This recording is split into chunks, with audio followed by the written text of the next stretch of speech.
We're down here in South Florida where boating is just about a way of life, and with us today is marine expert Travis Pope, and he's with 24 Hour Marine, and he's going to help us understand the maintenance that we need to perform on outboard engines. First thing you want to do here is you want to check your gear lube on your outboard motor. Now, if it's been stored up north, it may have been winterized, which means it would have been drained. You have two plugs, one here, one here. Sometimes the drain plugs can be very hard to remove. They get kind of tight after a while, so I'm going to use an impact screwdriver to break them loose. Now you want to take out the top one, let the air out of the lower unit. Tilt it down and let the rest drain. And I've got a high viscosity lower unit gear lube here, but they're not all the same, are they? No, they're not. And you want to check with your manufacturer. Some of the newer engines require a synthetic type of oil, which is also a different weight. What you want to do is fill it from the bottom and wait for it to come out the top. What's the next step in the lower unit maintenance? Well, you want to check out your propeller and the condition of your propeller. As you can see, this one's pretty banged up. We're going to replace it first by removing the Carter key and then removing the nut. Now let's get started. Now what you want to do is remove the thrust washer, inspect the prop shaft for any damaged seals or any fishing line that may be caught up within the prop shaft. And what we're going to want to do next is grease the propeller shaft using the proper marine grease. After the propeller shaft has been properly lubricated, and just before you put the propeller on, make sure it's clean and there's no obstructions in there. Reinstall it onto the propeller shaft. And to continue on with the maintenance, what you're going to do is lubricate your grease fittings, also known as Zerk fittings. You have one located here for the steering and two up here for the steering cable. Check out your shift cable, your throttle cable, linkages, electrical connections, hoses. Well, the first step in changing the spark plugs is to remove the spark plug wire, and of course you want to carefully twist that back and forth to release the seal. This is a great time to check the condition of the spark plug wire too. You know, look for cracks and dry rotting or anything that doesn't look right. And then at the same time of changing the plugs, you could be putting on new wires as well. Before you install the spark plugs, it's a great idea to put some anti-seize compound on the threads. After all, these are aluminum cylinder heads, and you want to be sure that they don't get stuck in there. As a matter of fact, anti-seize compound is good on any spark plug thread, and it really helps you to get them out the next time you want to.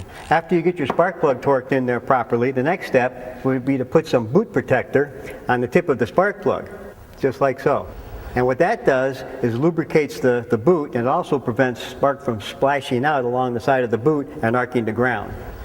Well, Jim, this boat has been sitting for a while, so the first thing you want to do is really check out the fuel system. You want to go through the fuel lines, make sure of any dry rots or cracks. Check out the primer ball also, make sure there's no dry rot in it. They do crack and dry rot, don't they? What we're going to do here too is take a fuel sample. I'll give you a little squirt. Now we want to be sure that there's no water or debris inside your fuel. And so you'd actually be able to see the water in the bottom of the container underneath the gas. There's more of a clear liquid.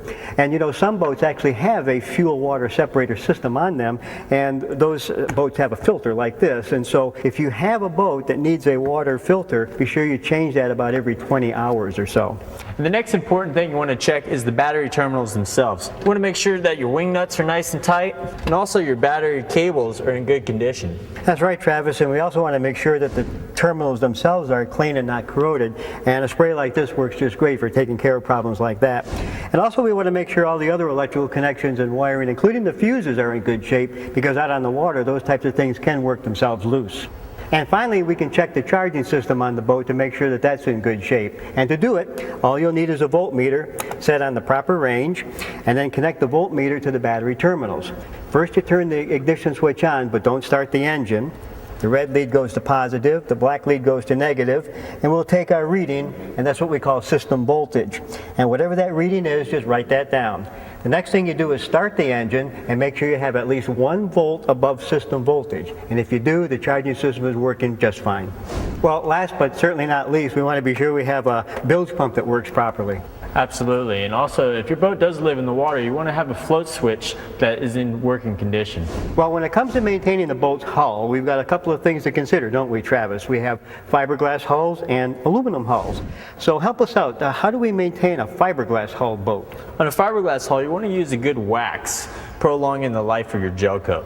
Okay, and how about the bottom? Anything we have to do there? Well, say your boat does live in salt water. What you want to do is use a good bottom paint on it. Okay, and that will help protect the, I guess, the fiberglass from Sure. the elements of the salt water. Now, how about barnacles and algae and things like that? If you do have barnacles or algae on your boat, what you could do is get some muriatic acid, put it in a bucket, give it a good scrub, and a good rinse. Sounds good, but we can't use muriatic acid on aluminum, right? Because it stains it. Well, what do we do with aluminum then? Well, aluminum, you just want to use a good, powerful degreaser. And a good stiff bristle brush.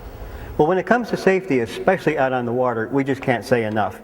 You might want to have a nice little toolkit like this that's got just the essential tools that you might need to make any mechanical or electrical repairs out on the water. But the Coast Guard says that we need some other things too, don't they? Yes, they do, Jim. You want to have good Coast Guard approved life vests, enough for as many persons who are going to be on the boat, along with a good throw cushion. And a quantity of flares that have not exceeded their expiration date. Same with the flare gun. You also have an expiration date on your flares here. Coast Guard says you got to have a good loud whistle or a horn. You want to check with your fire extinguisher, make sure the expiration date hasn't expired either. And if you have one with a little gauge on it like this, be sure the needle is in the green or the full area. Bottom line, check your fire extinguisher at a regular interval. Well, I think we've covered all of the maintenance items that we want to on the boats. We've talked about the motor and the hull and everything we need to do. And we're ready to get these boats out on the open water, so we're going to do that right now.